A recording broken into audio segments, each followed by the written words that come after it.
Sergeant David Rodriguez had seen enough war to know that peace negotiations were usually just warfare conducted with different weapons. But the conference room aboard Haven's Rest was making him nostalgic for honest explosives and straightforward enemy fire. At least when people were shooting at him, David understood the rules of engagement. Diplomatic protocol, on the other hand, felt like trying to defuse a bomb while blindfolded and wearing mittens. The space station's neutral zone hummed with the kind of artificial atmosphere that suggested nobody trusted anybody else to breathe the same air without starting a fight. Human delegates sat on one side of the massive conference table, their uniforms crisp and their expressions carefully controlled, while representatives of the Celestial Dominion occupied the opposite side, with the mathematical precision that characterized everything about their civilization. Between them stretched 3 years of accumulated hatred, measured in destroyed colonies and casualty reports that had stopped being numbers and started being monuments to stupidity. David's job was theoretically simple: provide security for the human delegation, and make sure nobody started shooting during what everyone hoped would be the end of the bloodiest interstellar conflict in recorded history. In practice, his job felt more like babysitting heavily armed diplomats who seemed determined to snatch defeat from the jaws of survival. The territorial concessions outlined in Section 7 are completely unacceptable, Admiral Morrison was saying, his voice carrying the particular kind of controlled fury that David associated with officers who had lost too many ships to enemy fire. Humanity will not abandon colonies that we've defended with blood for 3 years. The lead Celestial Dominion negotiator, David had given up trying to pronounce their actual names and mentally referred to them by their seating positions, responded with a series of harmonic tones that the translation matrix rendered as territorial claims based on military occupation during wartime lack legitimacy under interstellar law. The Dominion cannot recognize sovereignty established through aggressive expansion. David shifted his weight slightly, keeping his plasma rifle in ready position while trying not to look like he was preparing for combat. The problem with diplomatic security was that you had to appear relaxed enough to suggest peaceful intentions while remaining alert enough to respond to threats that might emerge from translation errors or cultural misunderstandings. It was like standing guard over a conversation conducted in a minefield. Aggressive expansion. Ambassador Williams leaned forward, her diplomatic composure cracking slightly. The colonies in question were established through legal settlement procedures recognized by the Galactic Commerce Council. If anyone has engaged in aggressive expansion, it's the Dominion's unprovoked attacks on civilian installations. More harmonic tones, translated as human settlement patterns violated established territorial boundaries and disrupted indigenous ecosystems. Dominion responses were proportionate to the scale of environmental and cultural damage inflicted by unauthorized colonization activities. David had heard these arguments before, during briefings and strategy sessions, and the late-night conversations that soldiers had when they were trying to understand why they were fighting wars that seemed to have no clear objectives. The truth was probably somewhere between both versions. Humans had been expanding aggressively into territories that might have been claimed by species they hadn't bothered to contact first, while the Celestial Dominion had responded with military force that was disproportionate to any actual threat posed by colonial farming settlements. But 3 years of warfare had a momentum that transcended original causes. David had lost count of the battles, the ships destroyed, the friends who hadn't made it back from missions that had seemed routine until they turned into disasters.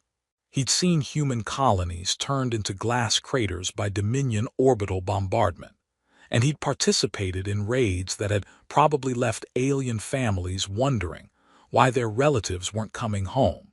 The negotiations had been going on for 6 days now, and David was beginning to suspect that both sides were more interested in scoring rhetorical points than actually ending the conflict. Every session followed the same pattern. Formal presentations of positions that everyone already understood, careful responses that acknowledged nothing while conceding less, and adjournments for consultation with respective authorities that felt more like opportunities to reload diplomatic ammunition. The human delegation's quarters were adjacent to the conference facilities, connected by corridors that David's security team patrolled with the kind of vigilance appropriate for a location where assassination attempts were considered viable negotiation tactics. The Celestial Dominion's representatives occupied similar accommodations on the opposite side of the station, and the neutral zone between them felt like the demilitarized space between opposing armies. David had been expecting tension, political maneuvering, and the usual diplomatic theater that accompanied peace talks. What he hadn't been expecting was the degree to which the negotiations felt like elaborate performance art designed to justify continued warfare. Both sides seemed to be participating in good faith, but good faith wasn't the same thing as genuine willingness to compromise. "Sergeant Rodriguez," came the voice of Lieutenant Colonel Hayes through David's earpiece. "Status report on the negotiation security situation."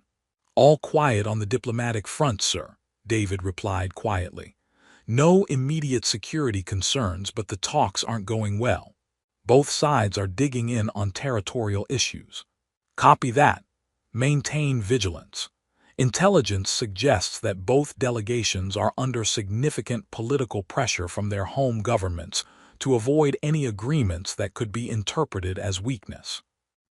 David acknowledged the transmission and continued his security patrol, wondering how many soldiers on both sides were dying in meaningless skirmishes, while their leaders argued over the precise wording of territorial concessions that neither side actually wanted to make.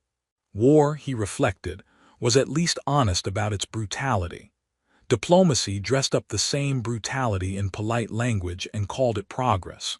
The conference room was emptying now, both delegations retreating to their respective quarters for another evening of consultations that would probably involve lengthy communications with military and political leaders who had no intention of accepting any compromise that required actual sacrifice. David and his security team began the routine sweep that would ensure the venue was secure for tomorrow's session, checking for surveillance devices, weapons, or any other tools that might be used to gain unfair advantage in negotiations. As David completed his security check, he found himself wondering if peace was actually possible between civilizations that had spent 3 years perfecting ways to kill each other. The alternative, continued warfare until one side achieved total victory or both sides collapsed from exhaustion, seemed like a guarantee of mutual destruction. But then David reminded himself, his job wasn't to solve interstellar conflicts. His job was to keep the people trying to solve them alive long enough to either succeed or fail on their own terms. It wasn't much, but it was honest work in a situation where honesty seemed to be in short supply. Princess Lyrale of the Celestial Dominion was not what David had been expecting when the intelligence briefings mentioned royal observer status for the peace negotiations. The briefings had suggested someone ceremonial, a political figurehead whose presence would lend legitimacy to the talks without substantially affecting their outcome. What walked into the conference room on the 7th day was someone who made David's threat assessment protocols immediately recalibrate themselves around a completely different kind of danger. She was tall, even by Celestial Dominion standards, with the elongated ears and elegant bone structure that marked her species, but there was something in her bearing that transcended mere physical presence. She moved with the controlled grace of someone accustomed to command, and when she spoke, the other Dominion negotiators listened with the kind of attention that suggested her opinions carried real weight in whatever decisions they were making. "Your Highness," the lead Dominion negotiator said, rising from his seat as Princess Lyrale approached the conference table, "we were not expecting your personal attendance at today's session." The The negotiations have reached an impasse, Ambassador thinks. I thought a different perspective might be useful. Her voice, filtered through the translation matrix, carried musical harmonics that suggested intelligence and determination in equal measure. Have the territorial boundary discussions made any progress? David found himself studying the princess more carefully than security protocol strictly required, trying to reconcile the elegant diplomat in front of him with the tactical genius whose innovations had been responsible for some of humanity's most devastating military defeats. Intelligence reports credited her with developing the quantum torpedo modifications that had turned the Battle of Wolf 359 into a massacre, and the defensive strategies that had made direct assaults on Dominion positions prohibitively costly. Yet watching her interact with the human negotiators, David saw none of the cold calculation that her military reputation suggested.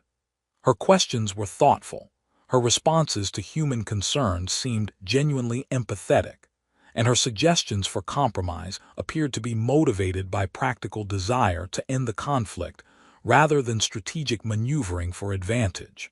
"Princess Lyreley," Admiral Morrison said, his tone carefully respectful despite the underlying tension, "I appreciate your interest in resolving these territorial disputes.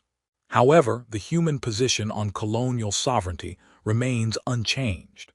We cannot abandon settlements that have been established through legal procedures and defended at considerable cost." "Of course not, Admiral, but perhaps we could discuss alternative arrangements that would address both sides' legitimate security concerns, while avoiding the need for anyone to abandon established communities."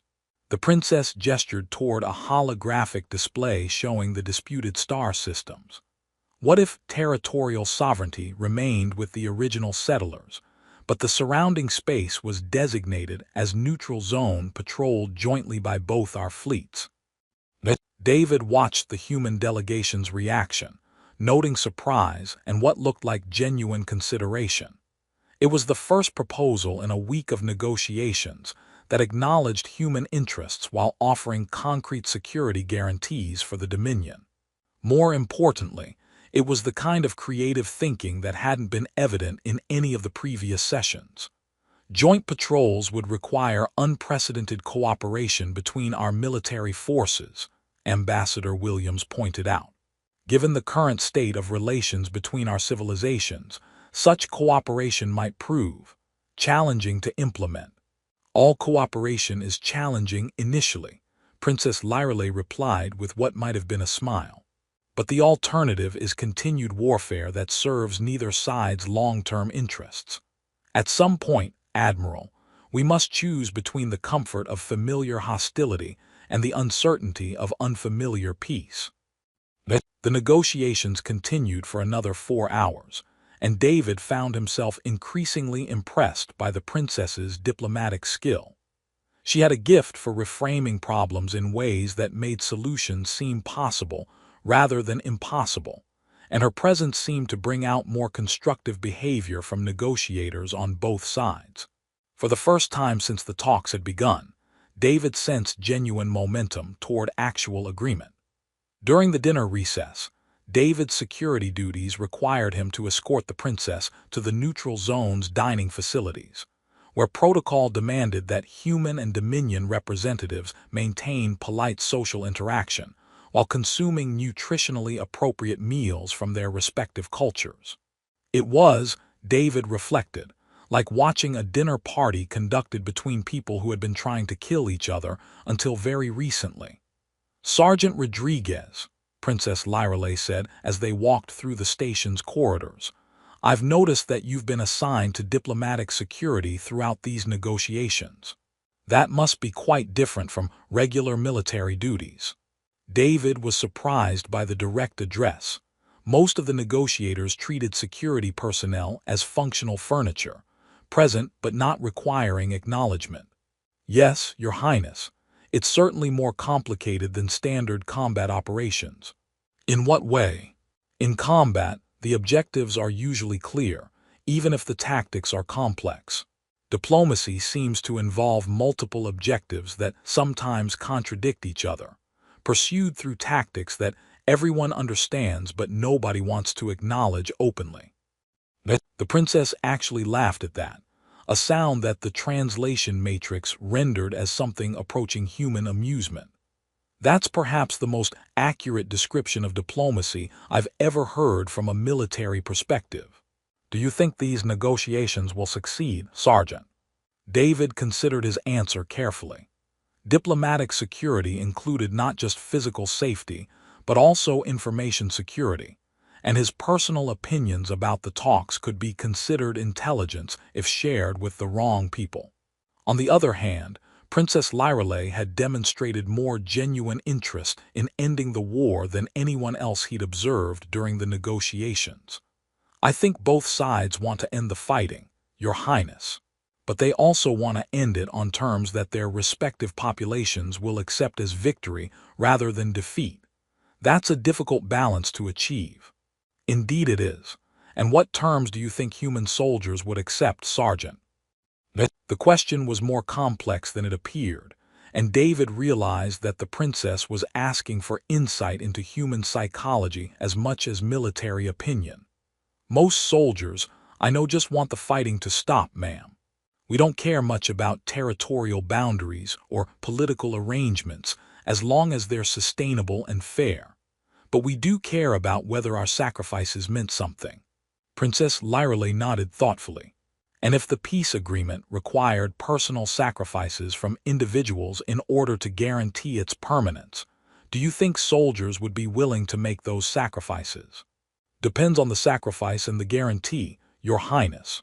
But yes, I think most soldiers would accept personal costs if they genuinely believed it would prevent future wars. They had reached the dining facility, where the evening's cultural exchange was proceeding with the careful politeness that characterized all interactions between former enemies. David resumed his security position, but he noticed that Princess Lyreley continued to glance in his direction throughout the meal, as if their conversation had given her ideas that she was still processing. Later that evening, as David completed his security rounds, he found himself wondering what kind of personal sacrifice might be sufficient to guarantee lasting peace between civilizations that had spent 3 years perfecting ways to destroy each other. The princess's questions suggested that she might be considering options that went beyond conventional diplomatic arrangements, but David couldn't imagine what individual actions could have the kind of impact she seemed to be contemplating. It was, he reflected, probably the kind of problem that required the perspective of someone trained in both military strategy and diplomatic innovation. Someone like a tactical genius who also happened to be royalty, with the authority to make binding commitments on behalf of an entire civilization. Someone like Princess Lyreley. The 10th day of negotiations began with what David's tactical training recognized as a controlled detonation. Admiral Morrison slammed his data pad onto the conference table with enough force to make the holographic displays flicker, while Ambassador Williams maintained diplomatic composure through what appeared to be sheer force of will. Across the table, the Celestial Dominion's representatives responded to the human outburst with the kind of mathematical harmony that their translation systems rendered as politely phrased contempt. "This is unacceptable," Admiral Morrison was saying, his voice carrying the particular edge that David associated with officers who had reached the end of their patience. The Dominion's latest territorial proposals would require humanity to abandon 40% of our established colonies, including settlements that have been continuously occupied for over a decade. No human government could survive politically after accepting those terms. Ambassador Threnx's response came in harmonic patterns that the translation matrix converted to. Human colonial expansion into contested territories created the underlying conditions for this conflict. Any sustainable peace agreement must address the root causes of territorial disputes, not merely their symptoms. The root causes. Ambassador Williams leaned forward, her diplomatic training warring visibly with her personal frustration. The root cause of this war was your unprovoked attack on civilian shipping in the Vega sector. Everything that followed has been defensive response to Dominion aggression. Civilian shipping carrying military supplies to illegal colonial installations, came the harmonious reply. The Dominion's response was proportionate to the level of territorial violation represented by human expansion activities. David had heard variations of this argument for 10 days now, and he was beginning to understand why peace negotiations sometimes lasted longer than the wars they were supposed to end. Both sides had legitimate grievances, reasonable concerns about security and sovereignty, and absolutely no willingness to admit that their opponents might have valid points worth considering. Princess Lyreley had been listening to the exchange with the kind of focused attention that David was learning to recognize as her preparation for intervention. When she finally spoke, her words carried enough authority to silence both sides' escalating rhetoric. Perhaps we could discuss the practical implications of continued warfare rather than the historical justifications for previous actions. She gestured toward a holographic display showing casualty projections and resource depletion estimates. The current rate of military expenditure is unsustainable for both civilizations. Within 18 months, either we achieve peace or we achieve mutual economic collapse followed by social fragmentation.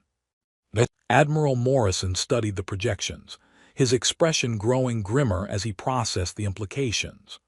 Your Highness, these numbers suggest that continued fighting would be catastrophic for both sides. Precisely, Admiral, which raises the question of why we're debating territorial arrangements that assume both our civilizations will continue to exist as coherent political entities. Princess Lyreley's tone was matter-of-fact rather than threatening. If we cannot find acceptable terms for peace, the territorial boundaries we're arguing about will become irrelevant when our respective governments collapse under the financial burden of prolonged warfare. The silence that followed her statement was different from the usual diplomatic pauses. This felt like the moment when everyone in the room finally acknowledged the stakes they were actually playing for, not just political advantage or territorial control, but the survival of their civilizations as functional societies. So what do you propose, Your Highness? Ambassador Williams asked quietly. Both sides have been negotiating in good faith, but our positions remain fundamentally incompatible. Humanity cannot accept abandoning established colonies, and the Dominion cannot accept legitimizing what it views as territorial aggression. Then perhaps we need to consider approaches that transcend conventional diplomatic solutions. Princess Lyreley stood up, her movement commanding attention from everyone in the room.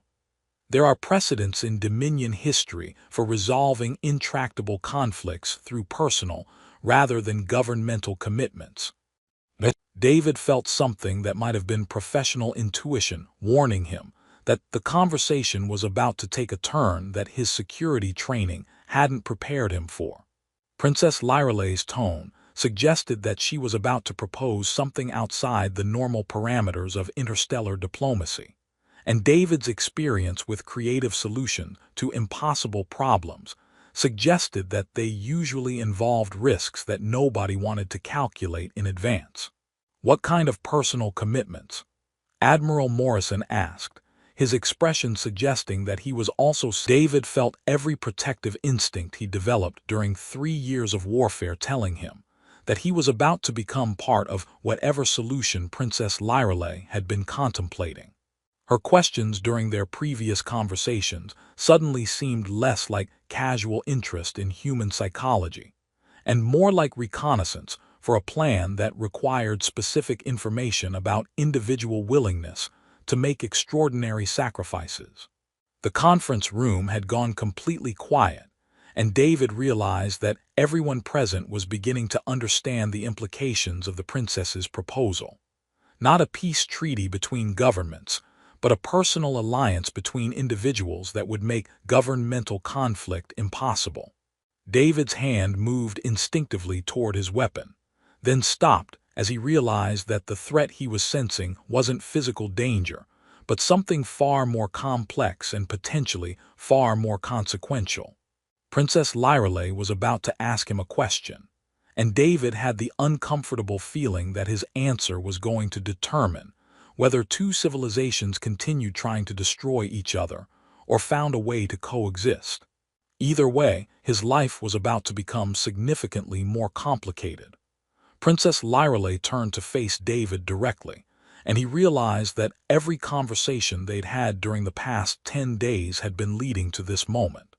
The conference room, the failed negotiations, the mounting pressure of civilizational collapse, all of it had been preparation for a question that was about to change his life in ways he couldn't begin to calculate.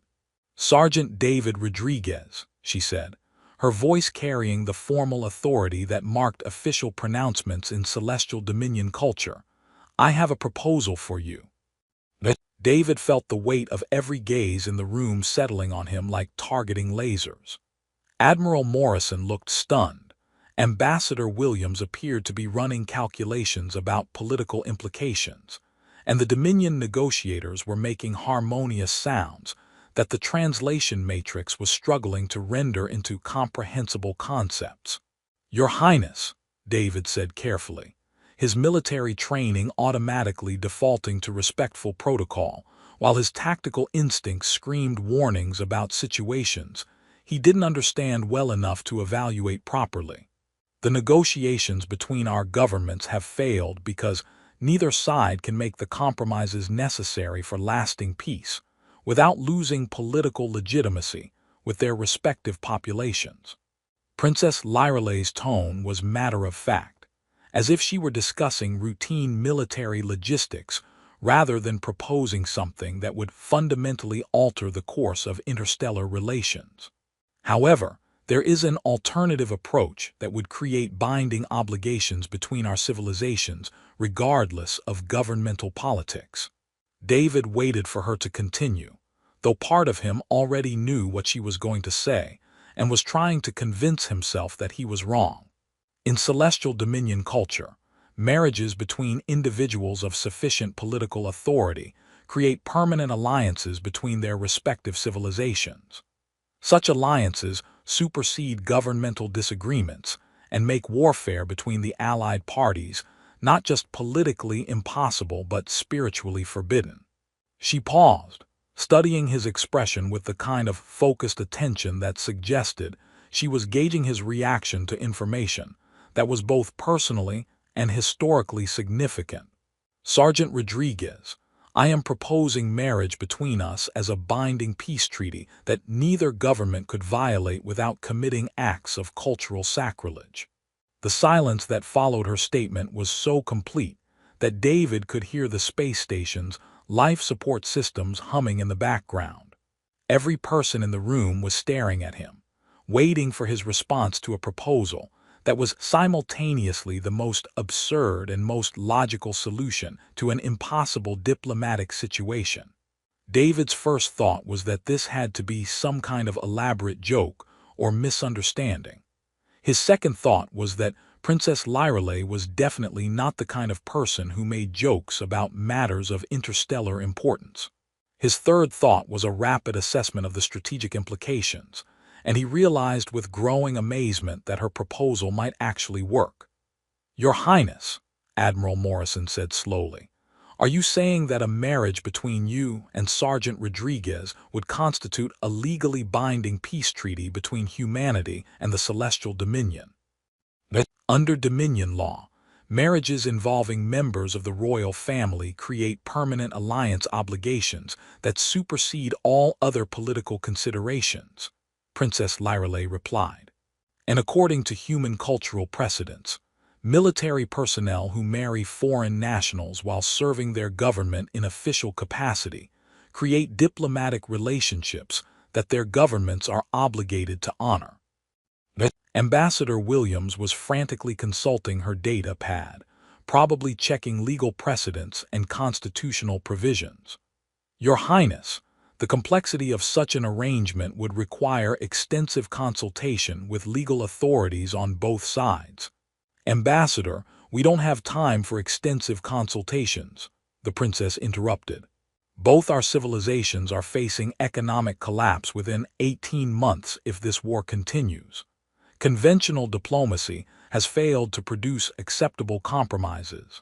The question is whether we're willing to consider unconventional solutions that require personal sacrifice rather than political maneuvering." David looked around the conference room, seeing desperate hope warring with institutional caution on every face.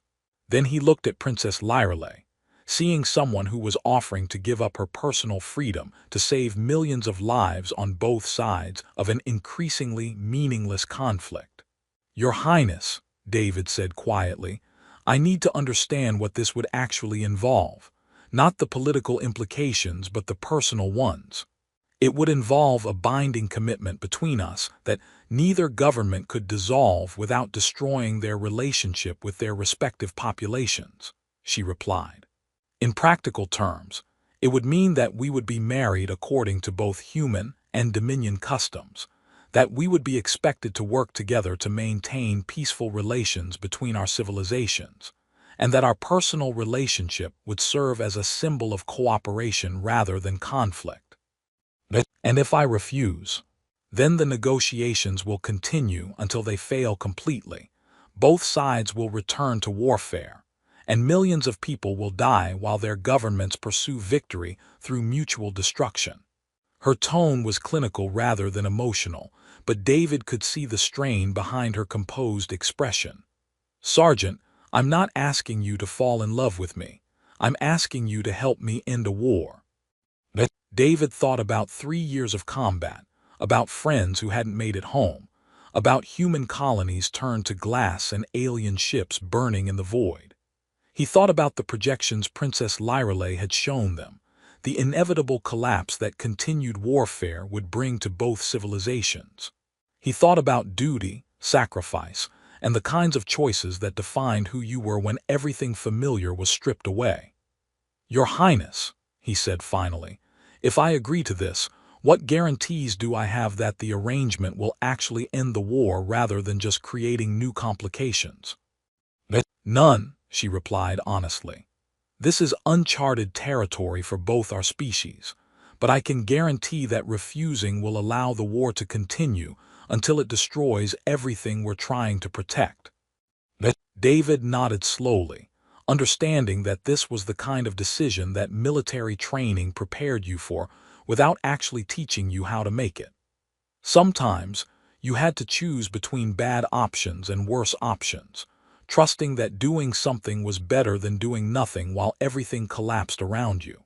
"Princess Lyreley," David said, his voice steadier than he felt, "I accept your proposal." The conference room erupted in shocked voices from both delegations, but David barely heard them. He was looking at Princess Lyreley, seeing relief and gratitude and something that might have been respect in her expression, and realizing that he had just committed himself to an alliance that would either save 2 civilizations or destroy his life in the most spectacular way possible. Either way, he thought with the kind of dark humor that had gotten him through 3 years of warfare, it was going to be interesting. "Sergeant Rodriguez," Princess Lyreley said softly, extending her hand toward him, "thank you." David took her hand, feeling the weight of their commitment settling around them like armor against an uncertain future. "Your Highness."